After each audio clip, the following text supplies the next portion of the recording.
Hey guys, tonight we're going to take a journey into the armories of the ancient world.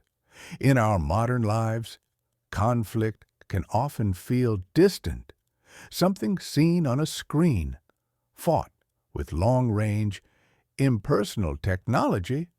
But tonight, we're going to peel back the centuries to a time when warfare was a brutal, intimate, and terrifyingly creative affair. We'll be exploring the weapons that were designed not just to defeat an enemy, but to utterly terrify them, to break their minds long before their bodies. Let's be very clear. You would not have survived an ancient battlefield. The goal was not always a quick, efficient end. It was often to create a spectacle of such horror that your enemies would simply flee. It's a good night to be tucked safely in bed. So, before you get comfortable, take a moment to like the video and subscribe, but only if you genuinely enjoy what I do here. As always, feel free to share your city and local time in the comments. There's something comforting in knowing we're all sharing this quiet moment all across the world. Now, dim the lights. Maybe turn on a fan for that soft background hum, and let's ease into tonight's journey together. The air that fills your lungs is cool and heavy with the taste of salt. You are standing on the swaying deck of a ship, the wood beneath your feet groaning in a steady rhythm. It is the 7th century, and you are on a Byzantine dromon, a sleek, fast warship, cutting through the dark waters of the Sea of Marmara. In the distance, under the pale light of a crescent moon, you can see the magnificent, impossibly vast silhouette of Constantinople. The city's massive land walls, the walls of Theodosius, are a dark line of defiance. But tonight, the threat is not from the land. You look out across the water, and you see them a fleet of hundreds of enemy ships, their sails dark against the horizon. They are the ships of the Umayyad Caliphate, an immense naval force sent to conquer the jewel of Christendom, the heart of the Eastern Roman Empire. Your ship is part of a much smaller fleet, a desperate defense against overwhelming odds. The mood on deck is not one of panic, but of a tense, focused calm. The sailors move with a grim purpose. They know something the enemy does not. They have a secret. Your attention is drawn to the prow of the ship. There, mounted on a swivel, is a strange and ornate piece of equipment. It is a large bronze tube, fitted with a nozzle, and perhaps sculpted to look like the roaring head of a lion or a dragon. Below it, a complex system of pumps and leather hoses leads into the belly of the ship. The crew uncovers the device, their movements practiced and deliberate. An officer begins to shout commands. You hear the rhythmic clanking of the pump mechanism, a sound like a giant, metallic heart starting to beat. A deep, guttural roar begins to build from within the bronze tube. The enemy ships are now dangerously close. You can hear their own war cries drifting across the water. They are confident, numerous, ready for an easy victory. The command is given. The pump operators heave with all their might, and from the mouth of the bronze lion, a thick, syrupy stream of liquid shoots out across the water. It is not a graceful arc of water, but a heavy while pulsating jet of dark fluid. It splatters across the deck and sails of the nearest enemy ship, coating everything it touches in a greasy film. For a moment, there is only confusion, and then the liquid ignites. It is not a normal fire. It does not bloom in a familiar burst of orange and yellow. It erupts in a torrent of sickly green and black flame, belching a thick, noxious smoke that smells of sulfur and burning pitch. The fire clings to the wood of the enemy ship like a malevolent parasite, refusing to be shaken off. The enemy sailors, reacting with instinct, do the one thing you do when faced with a fire: they throw buckets of water on it. And this is where the true terror begins. The water does not extinguish the flames. It seems to enrage them. The fire explodes with renewed fury, spreading faster, burning hotter. It is a fire that feeds on the very thing that should be its enemy. The flames spill from the deck of the burning ship and onto the surface of the sea itself. And they do not go out. The fire dances and skitters across the waves, a floating, unquenchable inferno that seems to defy all the laws of nature. The disciplined war cries of the enemy turn into a cacophony of panicked screams. Their ships are turning into floating pyres, and their primary means of fighting fire is now their greatest enemy. The psychological impact is devastating. How can you fight a fire that burns on water? How can you face an enemy who wields a weapon that seems to have been forged in hell itself? This is Greek fire, the most feared and secret weapon of the Byzantine Empire. You watch as ship after ship in the enemy fleet is consumed. Some sailors, their clothes and bodies coated in the burning liquid, leap into the sea for relief, only to find themselves swimming in a patch of burning water. It is a scene of absolute, calculated horror. The Byzantine fleet, though outnumbered, presses its attack, their roaring siphons spreading this liquid nightmare. The Arab fleet breaks. The ships that can turn and flee, their crews utterly demoralized. The great city of Constantinople is saved, not by swords or spears, but by a secret formula of weaponized chemistry. As the fires recede into the distance and a tense quiet returns to your deck, your mind races. What was that stuff? This question has tantalized historians for over 1,000 years, as the exact chemical composition of Greek fire is one of history's great unsolved mysteries. The recipe was the most closely guarded state secret of the Byzantine Empire, a secret on par with the nuclear launch codes of a modern superpower. Knowledge of its formula was likely restricted to the emperor himself and a single, trusted family of chemists, the Kallinikos clan, who passed the secret down from generation to generation. But we can make some educated guesses. The accounts of chroniclers, both Byzantine and Arab, give us clues. They describe a thick, viscous liquid suggesting a petroleum or naphtha base, likely crude oil gathered from natural seeps around the Black Sea. To this base, they would have added other ingredients to give it its unique, terrifying properties. Wood resins, like pine resin, would have been added to make it sticky, to ensure it clung to ships and people. Sulfur was almost certainly an ingredient, accounting for the noxious, suffocating smoke. But the real debate, the one that historians and chemists still argue over, is the source of its ignition and its ability to resist water. One theory is that the mixture contained quicklime, or calcium oxide, which reacts exothermically with water, generating intense heat.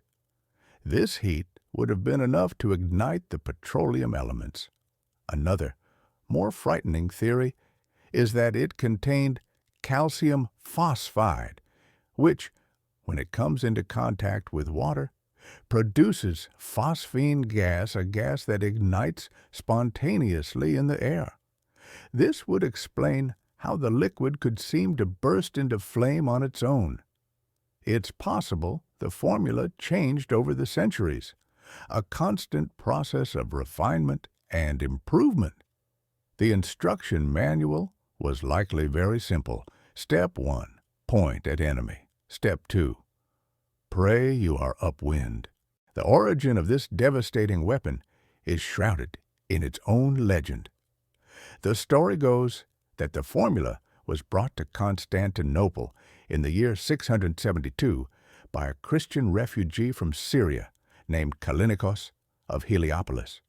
He arrived just in time, as the city was facing its first great siege by the Arab Caliphate.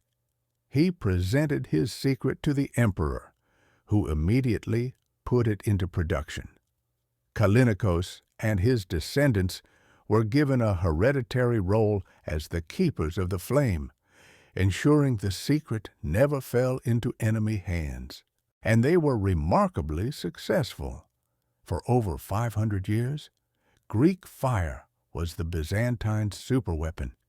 It gave their navy a technological edge that allowed them to control the eastern Mediterranean, protecting the empire's vast trade routes and, by extension, shielding Western Europe from invasion during a critical period. Enemy spies constantly tried to steal the secret. Captured Byzantine sailors were tortured for the formula, but the secret held. It was so well kept that when the Byzantine Empire finally began to crumble in the 13th and 14th centuries, and the family of chemists who knew the formula died out or were killed, the secret was lost forever, even to the Byzantines themselves. By the time of the final fall of Constantinople in 1453, the city's defenders no longer had access to the legendary weapon that had saved their ancestors. It is a rare thing in history for a state secret of such importance to actually stay secret, a testament to the discipline and control of an empire fighting for its life with a fire it barely understood, but wielded with devastating effect. The memory of that unholy waterborne fire fades into the darkness, leaving behind a lingering sense of mystery. Greek fire was a weapon of chemistry and secrets, a terrifying, almost magical force that could be projected from a distance. Its horror was in its seeming defiance of nature. But now, our journey takes us away from the cold seas of the Byzantine Empire and into the hot, humid heart of a different world, to face a weapon that is the complete opposite. There is no secret formula here, no complex machinery. Its terror comes from its brutal simplicity, its tangible construction, and its deeply personal face-to-face application. Let the creaking of a warship's deck be replaced by the soft whisper of the wind through jungle leaves and the distant sound of exotic birds. You are in the 15th century, in the Great Basin of Mexico, the heartland of the Aztec Empire. The air is warm and thick, smelling of damp earth, sweet flowers, and the wood smoke from 1,000 cooking fires in the magnificent island capital of Tenochtitlan. We are not on a battlefield yet. Our journey to understand this weapon begins with the earth itself. You are standing at the base of a volcano, before a sheer, glittering cliff of black rock. This is obsidian. It is volcanic glass, formed when lava cools so rapidly that crystals do not have time to form. It is beautiful, with a deep, liquid luster, but its beauty hides a deadly secret. You watch as a craftsman, with a practiced and precise blow from an antler or a piece of stone, strikes the obsidian. It doesn't crumble or crack like normal rock. It fractures. The process is called conchoidal fracturing, and it creates an edge that is, on an atomic level, almost perfectly smooth. An obsidian blade can be 5 times sharper than a modern surgeon's steel scalpel. It is the sharpest cutting edge ever produced by nature or by man. This is the geological secret of our weapon, a substance that can be shaped to a molecule-thin edge, an edge that can slice through flesh and bone with terrifying ease. Now, you move to a craftsman's workshop in the city. Here, you see the weapon being born. A warrior has commissioned a new makua whittle. The process begins with a heavy plank of wood, usually oak or pine, that has been seasoned and shaped. It's about 3 to 4 feet long, like a large, flat paddle or a cricket bat. With painstaking care, the craftsman carves a narrow groove down both edges of the wooden plank. Then you see the blades. They are not long, continuous strips of obsidian. They are small, rectangular prisms of it, about 3 inches long, like flattened, razor-sharp teeth. The craftsman takes these obsidian blades, one by one, and meticulously sets them into the grooves along the side of the club. They are secured in place with a powerful natural adhesive, a bitumen or pine resin glue that holds them fast. The blades are not set edge to edge. There are small gaps between them, creating a serrated, saw-like effect. The final product is a masterpiece of lethal design. It is both a heavy, bone-breaking club and a giant, double-sided razor blade. It is a weapon that can both crush and slice in a single, devastating blow. It is not something you would want to accidentally drop on your foot. But to understand the true terror of the makua whittle, you must first understand the purpose of Aztec warfare. For the Aztecs, war was not always about conquest or annihilation, as it was for many cultures in the Old World. Many of their conflicts were a form of ritualized combat, known as Xochiaoyotl, or flower wars. In these battles, the primary objective was not to kill an enemy warrior on the battlefield. It was to capture him alive. The Aztec religion demanded a steady supply of human sacrifices to appease the gods and ensure the sun would continue to rise each day. And the most prestigious sacrifice was that of a brave enemy warrior captured in battle. An Aztec warrior's rank and social standing were determined not by how many enemies he had killed, but by how many he had captured. This brings us to a grim debate that historians and archaeologists still ponder. What was the makua whittle's primary design purpose?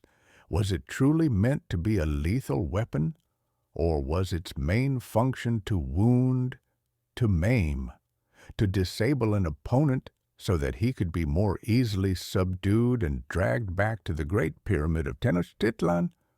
The terror of the weapon was not just in the death it could deliver, but in the fate it promised if it didn't kill you. Now, you are on the causeway leading to the city. A flower war is underway. You see an elite Aztec jaguar warrior, his body protected by thick, quilted cotton armor, his face peering from within a fearsome jaguar head helmet. In his hands, he wields the makua whittle. As he swings the heavy weapon, you hear a sound described by those who faced it: a low, terrifying hiss, or a soft whirring sound as the razor-sharp edges cut through the air. His opponent is another warrior, equally adorned. They clash. The makua whittle is not used for fencing or parrying like a European sword. It is swung with the full force of the body like a bat. When it connects with an unarmored limb, the result is horrific. The combination of the heavy wood and the multiple obsidian razors doesn't just cut, it shreds, tearing through muscle and sinew. But its true power was most shockingly documented by the Spanish conquistadors who arrived in the early 16th century. These were men encased in steel armor, carrying steel swords. They were professional soldiers who had seen the worst of European warfare, and the Macuahuitl terrified them. The Spanish chronicler, Bernal Diaz del Castillo, who fought alongside Hernán Cortés, wrote in his account of the conquest that he personally witnessed a mounted conquistador charge an Aztec warrior. The warrior swung his Macuahuitl at the charging horse, and with a single, incredible blow, he nearly severed the horse's head from its neck. Think about that for a moment. To decapitate an animal as large and powerful as a horse with a single swing of a handheld weapon is a feat of almost unbelievable cutting power. The Spanish found that their own fine Toledo steel swords could be chipped or even shattered by the force of the Macuahuitl. The obsidian blades might break on their steel armor, but the sheer concussive force of the heavy wooden club could still break bones and knock a man unconscious. It was a weapon perfectly designed and brutally effective for its context, and yet it was that very context that proved to be its undoing. The Macuahuitl, for all its terrifying power, was a Stone Age weapon in a collision with an Iron Age army. The obsidian blades that were so devastating against bare flesh or cotton armor were also incredibly brittle. While they could damage a steel sword, a well-aimed blow against a Spanish helmet or breastplate could shatter the obsidian blades, rendering the weapon little more than a simple wooden club. Aztec warriors were trained for ritualized one-on-one combat. They were unprepared for Spanish tactics of massed infantry, cavalry charges, and the thunderous psychological shock of gunpowder firearms. The magnificent weapon, a pinnacle of Mesoamerican technology and a perfect expression of the Aztec way of war, was ultimately no match for the new kind of total warfare brought from across the sea. Tragically, we cannot even study an original Macuahuitl today. The last known authentic specimen, which had been sent back to Spain and was housed in the Royal Armory of Madrid, was destroyed in a fire in 1884. All that is left are historical descriptions and modern replicas, a ghostly echo of a weapon of terrifying beauty and horrifying effectiveness. It stands as a monument to a civilization's ingenuity, a tool designed to serve the gods by feeding them the brave, a razor-sharp relic from a world of flower wars and human sacrifice. The terror of the Macuahuitl was a visceral, intimate thing. It was a weapon born of the earth, a volcanic glass and hardwood designed for a brutal face-to-face dance of death and capture. Its horror was in its tangible sharpness, in the personal physical act of wielding it. But we leave now the humid jungles of the Aztec Empire and travel across an ocean and back in time, to the sun-drenched shores of the Mediterranean, to witness a different kind of terror. This is a terror born not from a craftsman's skill, but from a single brilliant mind, a terror of physics, mathematics, and engineering, wielded on a scale so grand it seemed like the work of the gods themselves. The year is 200 BCE. You are standing on the high stone battlements of Syracuse, a powerful and wealthy Greek city-state on the coast of Sicily. The air is warm, smelling of sun-baked stone and the salt of the sea. But this is not a peaceful day. Spread out before you on the sparkling blue water is a sight of overwhelming power, a vast fleet of Roman warships, their sails and standards blotting out the horizon. On the landward side, the legions of Rome, a sea of steel and leather, have laid siege to your walls. The Republic of Rome is at war with Carthage, and Syracuse has made the fatal error of siding with the Carthaginians. Now, the full might of Rome, under the command of the relentless General Marcellus, has come to punish your city. The situation looks hopeless. Syracuse is trapped, outnumbered, and doomed. But Syracuse has a secret weapon, and that weapon is an old man, now in his 70s, who would much rather be drawing geometric shapes in the sand than planning military defenses. His name is Archimedes. He is the most famous mathematician and inventor in the ancient world, a man whose mind operates on a different plane of existence. He is a man of peace, but his king has commanded him to turn his genius to the art of war. While the Byzantines, centuries in the future, would rely on a secret chemical formula, Archimedes would defend his city with a perfect understanding of levers, pulleys, and the laws of physics. The Roman soldiers are confident. General Marcellus has ordered a full-scale assault by land. His soldiers push massive siege towers toward the walls by sea. Dozens of Quincurem's huge warships with 5 banks of oars row steadily towards the city's sea walls, carrying soldiers ready to storm the battlements. You watch as one of these giant ships, bristling with armed men, draws close to the wall below you. The Roman soldiers on board are shouting, preparing their ladders, anticipating an easy fight. Then, from behind the battlements, a huge wooden beam, like the arm of a colossal crane, swings out over the water. A massive iron grappling hook, described by the historian Polybius as an iron hand, drops from the end of the beam and smashes down onto the prow of the Roman ship. The hook bites deep into the wooden hull, and then the impossible happens. With a deep, groaning sound of immense torque and strain, the crane begins to lift. The entire front half of the warship, a vessel weighing dozens of tons, is hoisted clear out of the sea. The ship is tilted at a terrifying, unnatural angle. You can hear the screams of the Roman soldiers as they lose their footing and slide down the slanting deck into the water. The ship hangs there for a moment, helpless, suspended in the air like a fisherman's catch. Then the hook releases. The ship smashes back down into the water with a sickening crunch, or worse, is swung against the jagged rocks at the base of the city walls, splintering its hull and sinking in moments. This is the claw of Archimedes.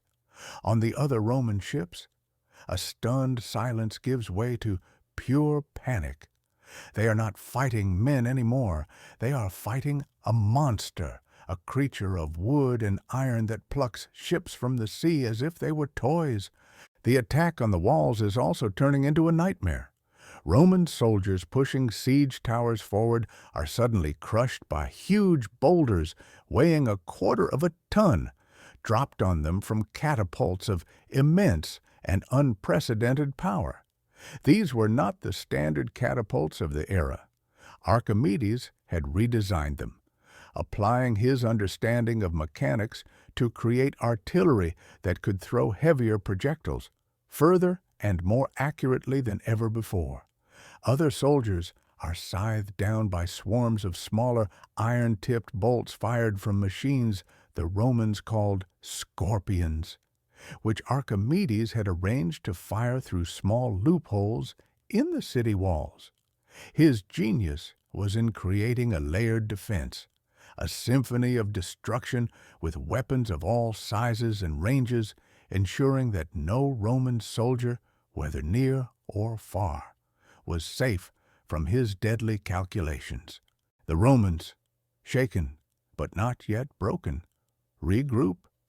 Marcellus decides that if he cannot take the city by storm, he will starve it into submission with a naval blockade.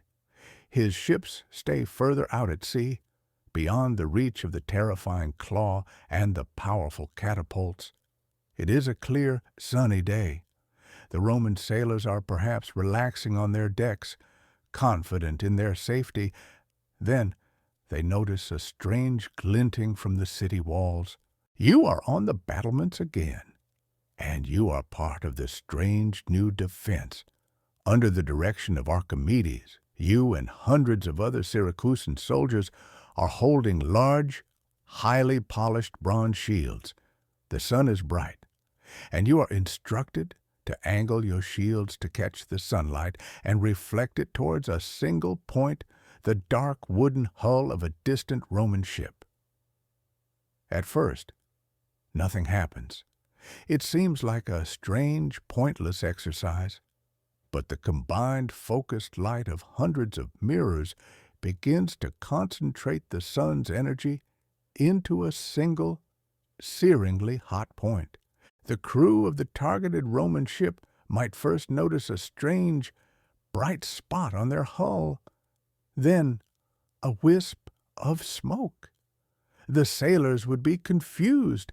Then the smoke thickens, the wood begins to blacken and smolder, and then, with a suddenness that must have seemed like black magic, the ship's hull bursts into flame. They are hundreds of yards from the shore, yet their ship is on fire. This is the legendary death ray of Archimedes, the world's first solar-powered weapon. Now, we must step back for a moment, as this particular weapon is the subject of intense historical debate.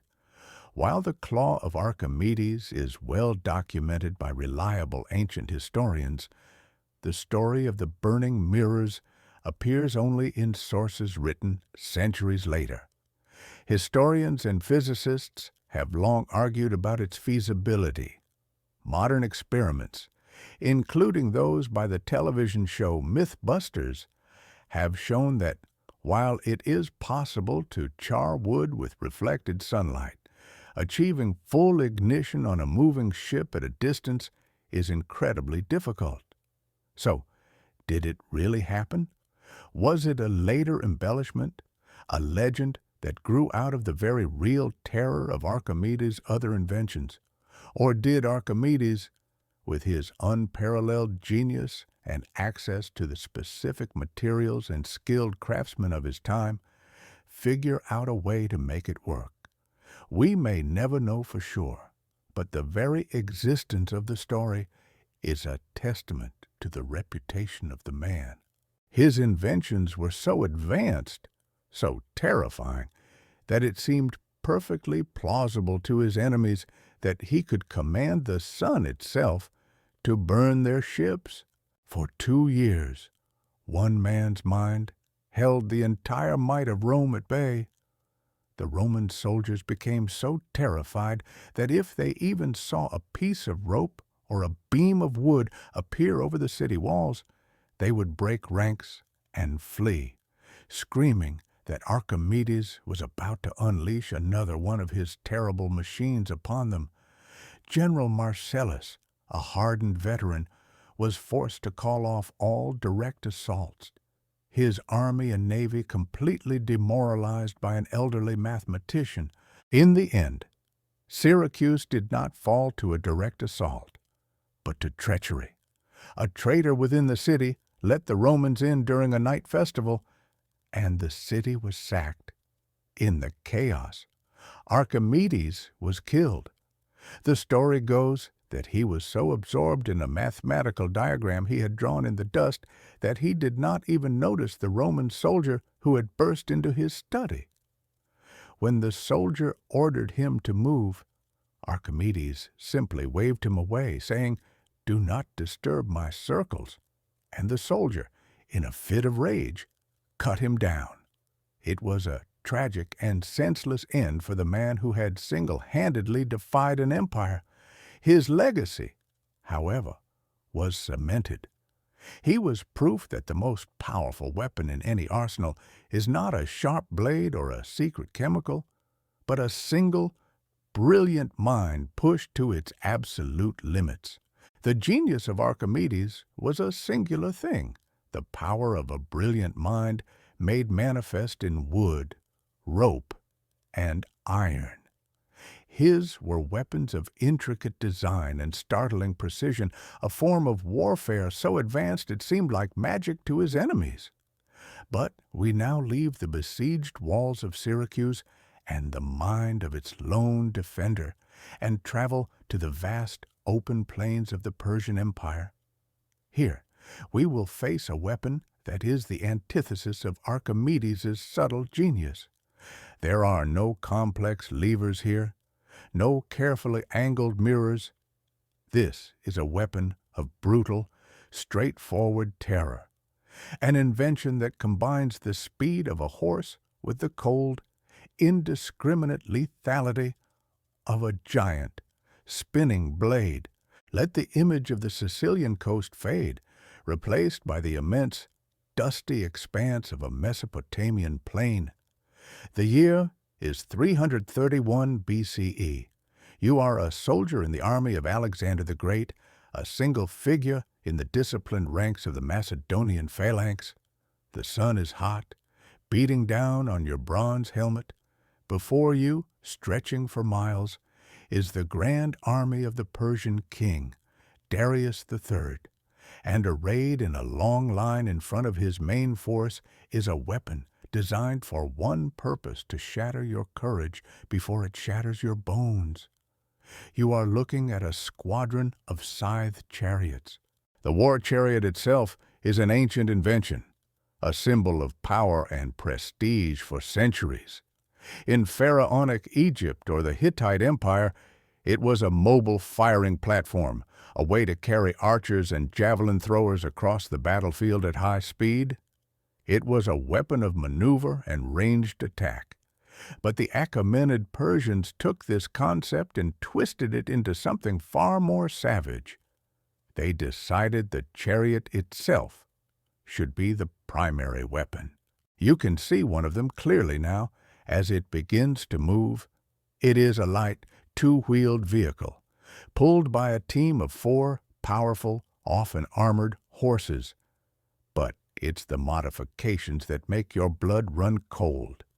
Extending from the hubs of each wheel is a long, curved, wickedly sharp scythe, a blade nearly 3 feet long. As the chariot moves, these blades spin at axle height, a whirling vortex of death perfectly positioned to slice through the legs of men and horses. But that's not all. More blades are often fixed to the front of the chariot's body or beneath the axle, pointing forward and down, designed to maim anything the horses trample. This is not a vehicle for transportation. It is a mobile, high-speed meat grinder. It is a terrible machine for parallel parking, but a horrifyingly effective tool of psychological warfare. And now, the charge begins. At first, it is just a low rumble, a distant vibration you feel in the soles of your feet. Then the sound grows into a thunderous roar of 100 stamping hooves and rattling wheels. Across the plain, the line of scythed chariots begins to pick up speed, a wave of dust, bronze, and whirling steel rolling directly towards your formation. The sun glints off the spinning scythes, creating a mesmerizing, hypnotic, and utterly terrifying strobe effect. This is the weapon's true purpose. The primary goal of a scythed chariot charge is not just to kill, but to cause terror on a mass scale. It is shock and awe, ancient style. The sight and sound of this charge are designed to make even the most disciplined infantry formation break and run. A soldier's greatest strength is his place in the line, the comforting presence of his comrades to his left and right. The scythed chariot is designed to make you abandon that safety, to flee in a disorganized mob, where you can be picked off by the cavalry that follows behind the chariots. The fear is the weapon. The blades are just the punctuation mark. You stand your ground, your long sarissa spear held ready. The ground is shaking now. You can hear the snorting of the horses and the war cries of the charioteers. Men who must have possessed a unique combination of bravery and madness to pilot these uncontrollable machines. Your knuckles are white on the shaft of your spear, and as the chariots bear down upon you, the central nagging question of their existence comes into sharp focus, a question military historians still debate today. Were scythed chariots truly the decisive, formation-breaking weapons they were intended to be, or were they a high-risk, psychological gimmick that was often more dangerous to their own side than to a prepared enemy? The problem with the scythed chariot was its profound lack of control. It was a weapon that required perfect conditions. The ground had to be flat, open, and free of obstacles. A disciplined enemy could easily neutralize them by digging trenches or scattering caltrops, sharp iron spikes in their path. A single pit could wreck a chariot and send the one behind it careening out of control. Furthermore, the entire weapon system was dependent on the morale of 4 horses. An archer or a slinger who could pick off one of the horses in a team could turn the chariot into a deadly, unpredictable disaster for its own army. A wounded, panicked team of horses would not stop politely. They would swerve, perhaps careening sideways down their own line of chariots, or worse, turning and plowing back into their own infantry. For all their terrifying potential, they were a fragile all-or-nothing gamble. And you are about to witness the ultimate counter-tactic. The reason why your formation is not breaking, not running in terror. Alexander the Great, a master tactician, has prepared his men for this moment. He has trained them to do something that goes against every instinct of a soldier. He has trained them not to stand firm, but to open at the last possible second. As the thundering chariots are about to crash into your line, a command is shouted. The front ranks of your phalanx swiftly open, creating wide, clear lanes through your formation. The chariot drivers, committed to their charge and with no way to steer their speeding machines at such short notice, have no choice but to plunge harmlessly through the gaps. It's the ancient equivalent of politely opening the door and letting the crazy person run right through the house and out the back. As the chariots pass through your ranks, the soldiers in the rear formations close the trap, spearing the horses and charioteers from the sides and back. The great, terrifying charge has been neutralized by discipline, courage, and a brilliant, counterintuitive strategy. You watch as the remnants of the chariot charge are destroyed. Many of the charioteers are killed, and the panicked, driverless horses race aimlessly across the battlefield until they are brought down. The weapon that was meant to break Alexander's army has instead been broken by it. The scythed chariot was a terrifying concept, an attempt to weaponize pure momentum and fear.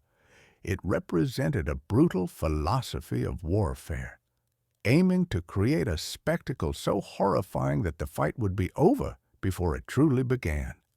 But its deep reliance on ideal conditions, the vulnerability of its horses, and its susceptibility to disciplined tactics ultimately made it a dead end in the evolution of warfare.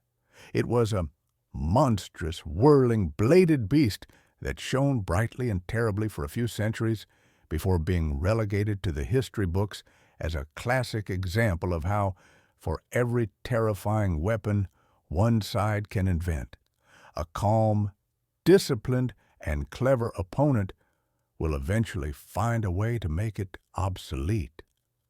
The thunder of its wheels fades, leaving only the dust and the quiet realization that the greatest weapon on any battlefield is not steel, but the mind that commands it. The thunder of the scythed chariot fades into the dust of the Mesopotamian plain, a testament to a terrifying idea that was ultimately defeated by discipline and intellect. It was a weapon of manufactured horror, of sharpened steel and brute momentum. But warfare is a realm of relentless and sometimes desperate creativity, and as we leave the story of the great charging machines, our journey takes us into a stranger, more insidious, and in some ways far more terrifying theater of war. We are about to explore a time when the most frightening weapons were not forged in a fire, but born and bred. We are entering the world of ancient biological warfare. The terror of the scythed chariot came from a massive, singular object. The terror of our next weapons comes from 1,000 tiny, angry, and living projectiles. Let the dusty battlefield dissolve. You find yourself in the ranks of a Roman legion sometime during the 2nd century. You are part of a siege, a methodical, disciplined assault on a fortified city in the Near East. The air is thick with the dust of construction and the smell of sweat and leather. The rhythmic pounding of a battering ram against the city's gate provides a steady, percussive beat to the day's work. You are part of a team pushing a giant wooden siege tower toward the city walls. It is slow, grueling work. The tower, covered in wet animal hides to protect it from fire arrows, inches forward under the power of your muscles. From the walls above, the enemy is raining down arrows and stones. It is dangerous, but it is a familiar kind of danger. It is the conventional physics of warfare you have trained for your entire life. As your tower finally grinds against the stone of the enemy battlements, you prepare to storm the wall. But the defenders above are not pouring boiling oil or dropping heavy rocks, the typical tools of siege defense. Instead, you see them hoisting large sealed earthenware pots. They look like simple clay jars. With a coordinated heave, they hurl the pots over the side. The pots smash on the top of your siege tower and on the ground around your feet. But what spills out is not liquid. It is a cloud, a living, buzzing, furious cloud of thousands upon thousands of bees. They pour from the shattered clay, a disoriented and enraged swarm, and they do what bees do when their home is destroyed. They attack. They swarm over the siege tower, into the narrow gaps in your armor, onto your face and hands. The disciplined Roman assault dissolves in an instant into absolute chaos. Men who would stand firm against a cavalry charge are screaming and flailing, dropping their swords and shields to swat at the tiny, stinging furies that engulf them. Your orderly formation breaks.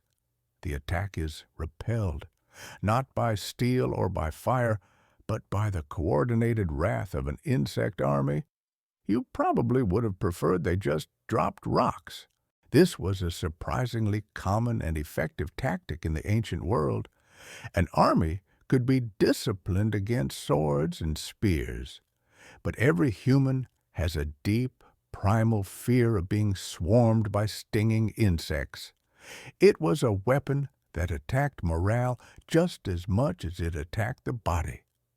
It required no complex engineering, just a local beekeeper, a clay pot, and a profound understanding of psychological terror. But bees, as unpleasant as they are, were far from the most horrifying living weapon to be packed into a clay pot. For that, we must travel to the sun-scorched deserts of Mesopotamia to the year 198 A.D. You are now a legionary in the formidable army of the Roman Emperor Septimius Severus. You are laying siege to the legendary fortress city of Hatra.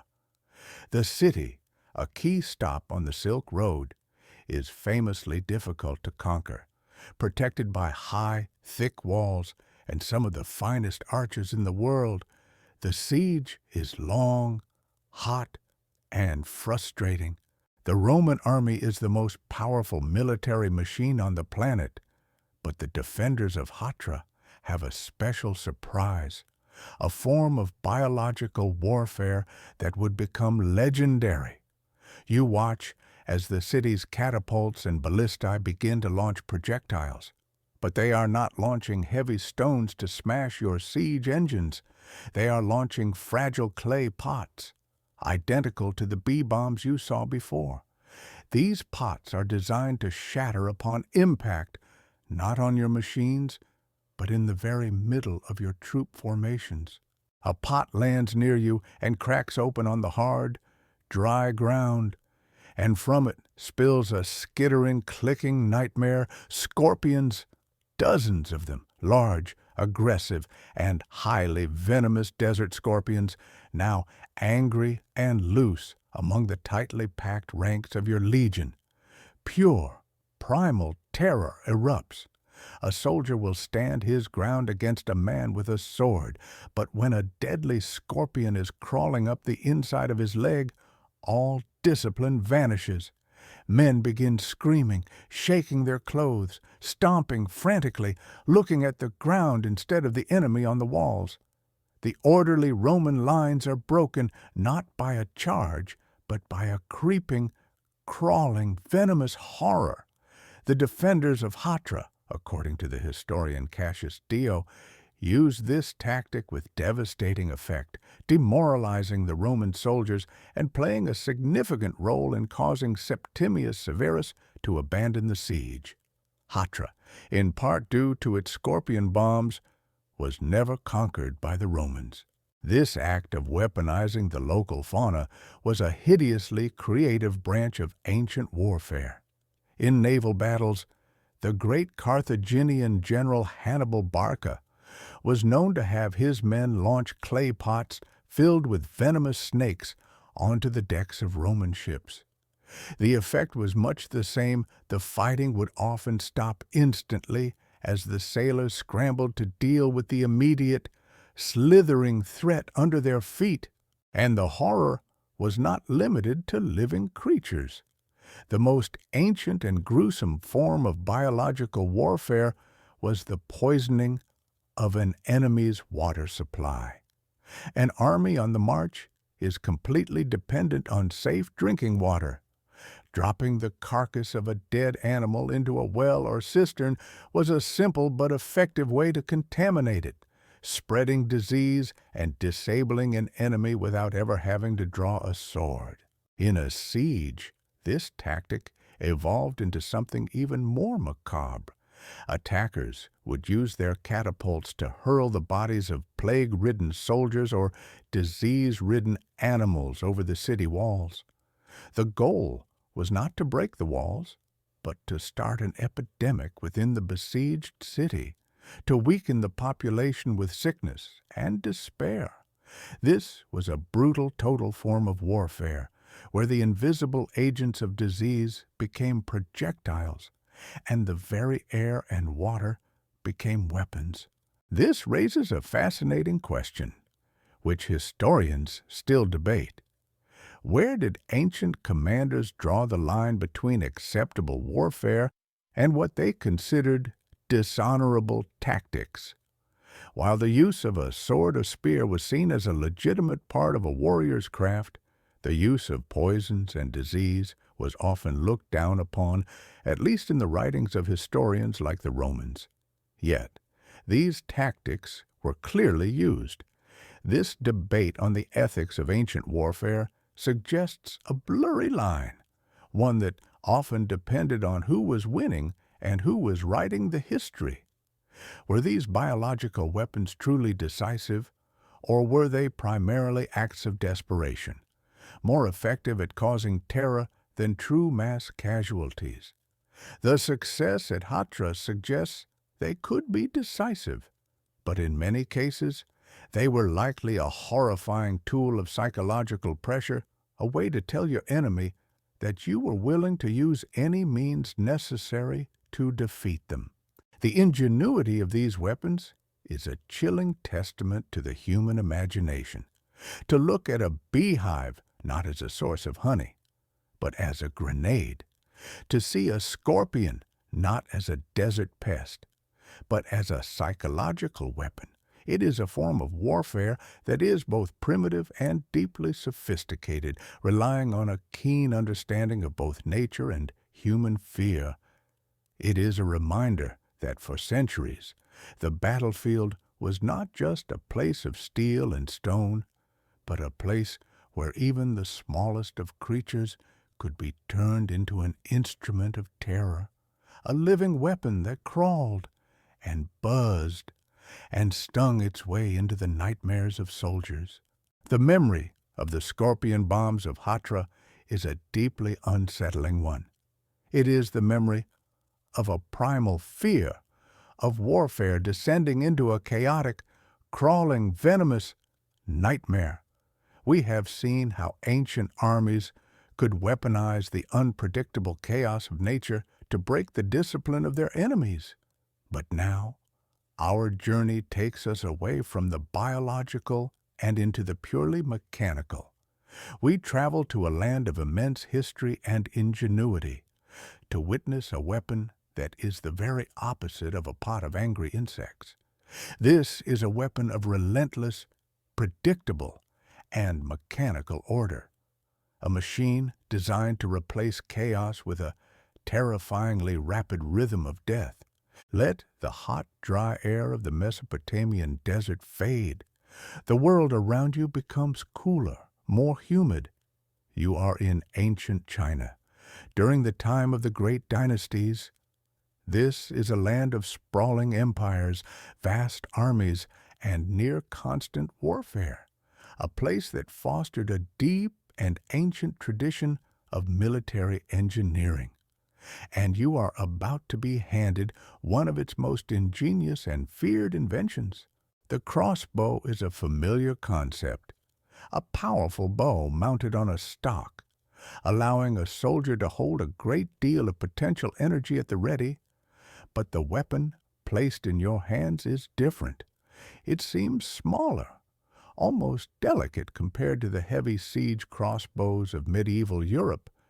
The most striking feature is the wooden box, a magazine, that sits neatly on top of the weapon, directly over the firing mechanism. This is the Chuko Nu, the Chinese repeating crossbow, and it represents a leap in military technology as significant as the leap from a single-shot musket to a repeating rifle.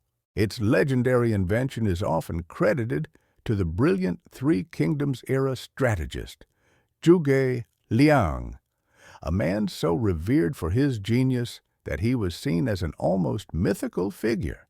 While the weapon likely existed in some form before his time, his name became forever attached to it, a testament to its reputation as a weapon of cunning and intellect. He didn't just want a powerful weapon, he wanted a fast weapon. You examine the device. It feels solid, a clever assembly of wood, sinew, and bronze. The loading process is breathtakingly simple. There is no fumbling with individual bolts. There is no heavy crank or stirrup to span a powerful bow. You are simply handed a small bundle of about 10 or 12 short, light projectiles. You open the lid on the top-mounted magazine and drop the entire bundle inside. You close the lid. The weapon is now loaded and ready to fire 10 times. The entire process has taken less than 5 seconds. The true genius, however, is in the firing mechanism. It is an elegant, beautiful piece of engineering that combines the 3 separate actions of spanning the bow, loading a bolt, and firing into one smooth, continuous motion, all powered by a single lever. You bring the crossbow to your shoulder. You push the main lever, a long wooden handle that runs along the bottom of the stock, forward. As you do this, two things happen simultaneously inside the weapon's wooden housing. First, the bottom of the magazine drops a single bolt into the firing groove, perfectly aligned. Second, a set of small metal claws grabs the bowstring and, as you continue to push the lever forward, pulls the string back until it clicks securely into a notch or sear. The bow is now spanned. An arrow is loaded. The whole process is a single, smooth, forward push. Now, you pull the lever back towards you.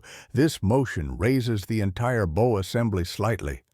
As it rises, the bowstring is lifted free of the notch that was holding it. Released from its tension, the string snaps forward, launching the bolt with a soft thwump. As you complete the backward pull of the lever, the mechanism resets, ready for you to push forward again and repeat the entire process. Clack, clack, clack, clack. One smooth motion, back and forth, is all it takes. A trained soldier could empty the entire 10-bolt magazine in as little as 15 seconds. It is the ancestor of the semi-automatic firearm, a weapon of relentless, sustained fire in an age of slow, single-shot projectiles. Imagine you are an enemy soldier charging a Chinese position. You see a single crossbowman. You know that after he fires his first shot, you will have a long, vulnerable period to close the distance while he struggles to reload. He fires, but then, a second later, another bolt flies, and another, and another. It is a continuous stream of projectiles. You would not think you were facing one man. You would think you were facing a whole squad of archers. It would be a terrifying, bewildering, and deeply demoralizing experience. But this incredible rate of fire came with a significant trade-off, which leads to a debate that historians of technology still discuss. The Chuko Nu's elegant lever mechanism was not strong enough to span a truly powerful bow. Compared to a large European crossbow, its draw weight was much lower. This meant its bolts had less power and a shorter effective range. A bolt from a Chuko Nu might not have the force to penetrate the heavy plate armor of a medieval knight. This leads to the debate about its true battlefield role. Was the Chuko Nu a primary weapon for frontline infantry, or was it a more specialized weapon, best used in specific tactical situations? The evidence suggests the latter. It was devastating in defensive sieges, where ranks of men armed with repeating crossbows could lay down a thick curtain of fire from atop a city wall, suppressing any attempt to scale it with ladders. It was an ideal weapon for naval warfare, where the close quarters of ship-to-ship combat made its high rate of fire far more valuable than long-range power. It was also a perfect weapon for palace guards, bodyguards, and even for women to use in home defense, as it required little physical strength to operate. And the Chinese had a gruesome solution to the weapon's lack of power. The tips of the small, light bolts were often dipped in poison to make them fly straight without the stabilizing drag of feathers, which would jam the magazine. The bolts were often weighted at the front, but a poisoned tip changed the entire equation. Now, a deep, penetrating wound was not necessary. A minor scratch, a shallow cut from a poison-tipped bolt, could be just as fatal as a direct hit from a heavy spear. It turned the Chuko Nu from a suppressive weapon into a truly lethal one, adding a layer of insidious terror to its already frightening speed. The Chuko Nu stands as a monument to a different philosophy of warfare. It was not about the overwhelming power of a single blow, like a scythed chariot or a heavy catapult. It was about the overwhelming psychological and tactical effect of speed and volume. It was the understanding that 10 small threats in quick succession can be far more terrifying and effective than one large threat with a long pause afterward. It was a masterpiece of mechanical ingenuity, a wooden machine that, in its relentless rhythmic firing, brought a new and terrifying kind of order to the chaos of the ancient battlefield. The relentless mechanical rhythm of the Chuko Nu fades, leaving behind an appreciation for a different kind of terror, the terror of overwhelming speed. We have seen weapons born from secret chemistry, from brutal craftsmanship, from scientific genius, from raw momentum, and from the weaponization of nature itself. For our final journey into the ancient armory, we leave all that complexity behind. There are no moving parts, no chemical formulas, no grand machines. We end with the oldest, simplest, and most psychologically insidious weapons of all the ones that do not charge or fly, but simply wait. The weapons that turn the very ground beneath your feet into the enemy. Let the image of the Chinese fortress wall dissolve. You are now on foot, treading carefully through a field in ancient Gaul. The year is 52 BCE. You are a warrior in the army of Vercingetorix, preparing to face the disciplined legions of Julius Caesar. The Romans are masters of engineering, but they are also masters of a kind of passive, defensive warfare that is designed to break an enemy's charge and spirit before the real fighting even begins. The ground before their fortified camp looks like any other field, covered in grass and loose soil, but you know it is hiding a nasty surprise. You are walking into a field of tribulus, the Roman caltrop. It is a weapon of brilliant and brutal simplicity. Imagine 4 short, sharp iron spikes, forged together in the center so that however they are thrown on the ground, one spike always points directly, unnervingly, skyward. It is the evil iron Lego of the ancient world, a device that cannot land incorrectly. Thousands of these small, cruel objects have been scattered across the battlefield, hidden in the grass, waiting. The primary target of the caltrop was cavalry. A horse, unlike a human, cannot watch where it places every single hoof. A cavalry charge thundering across a field seeded with caltrops would be a disaster. A single spike piercing a horse's hoof would lame the animal instantly, sending it tumbling to the ground, likely breaking its rider's neck and disrupting the entire momentum of the charge.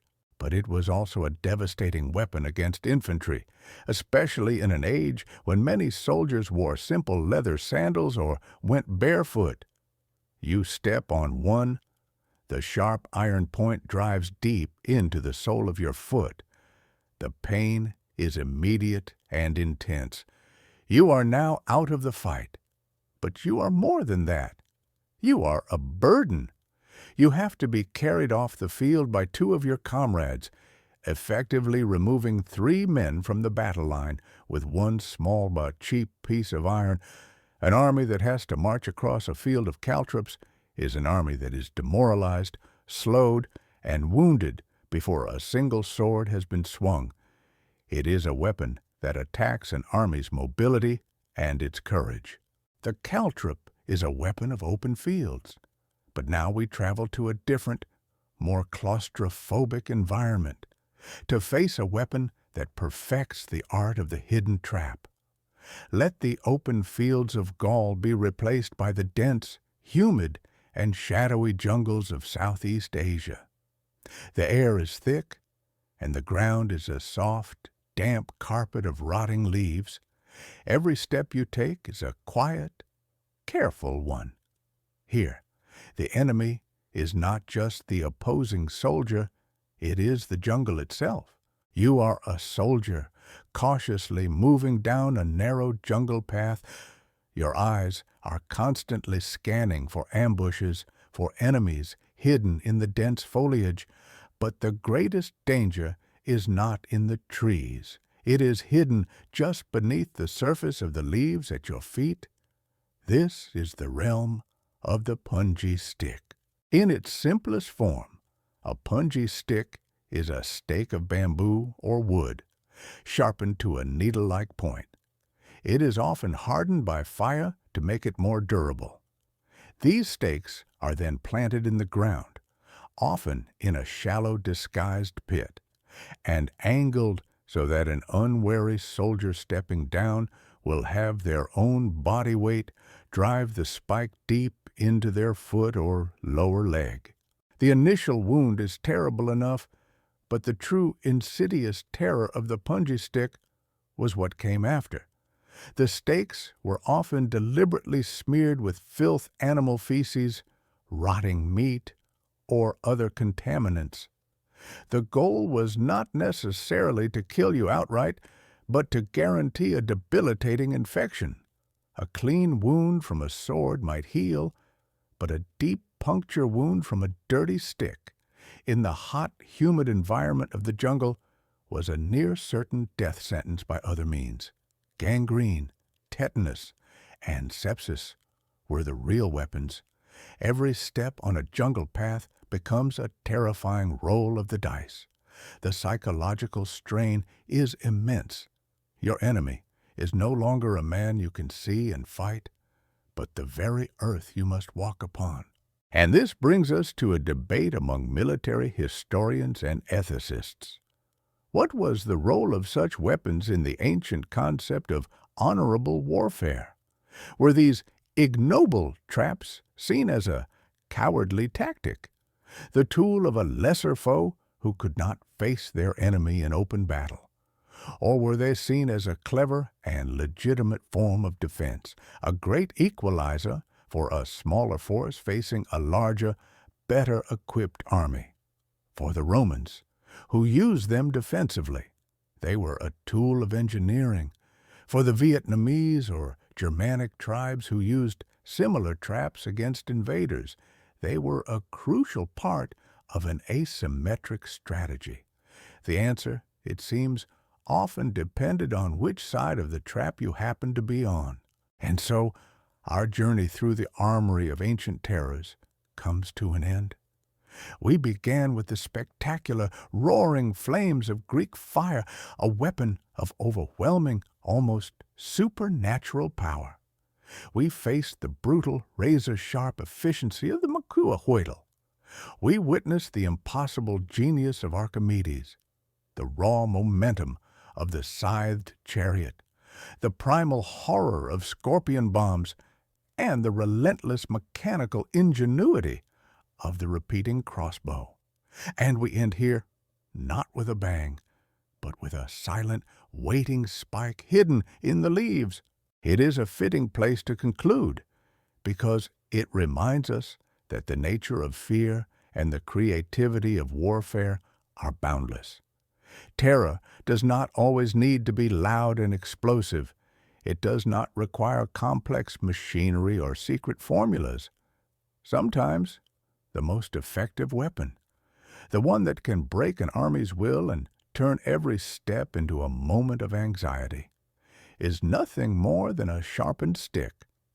It is a humbling realization that for all the grand strategies and powerful weapons, the fate of a soldier, and sometimes an entire battle, could rest on a single, unfortunate, and very painful misstep. And now, you can let that anxiety go. The journey through these dangerous and terrifying histories is over. You can leave the battlefield behind. There are no more traps to watch for, no hidden dangers in the dark. The only thing beneath you now is the solid, safe, and comfortable surface of your own bed. Feel its support.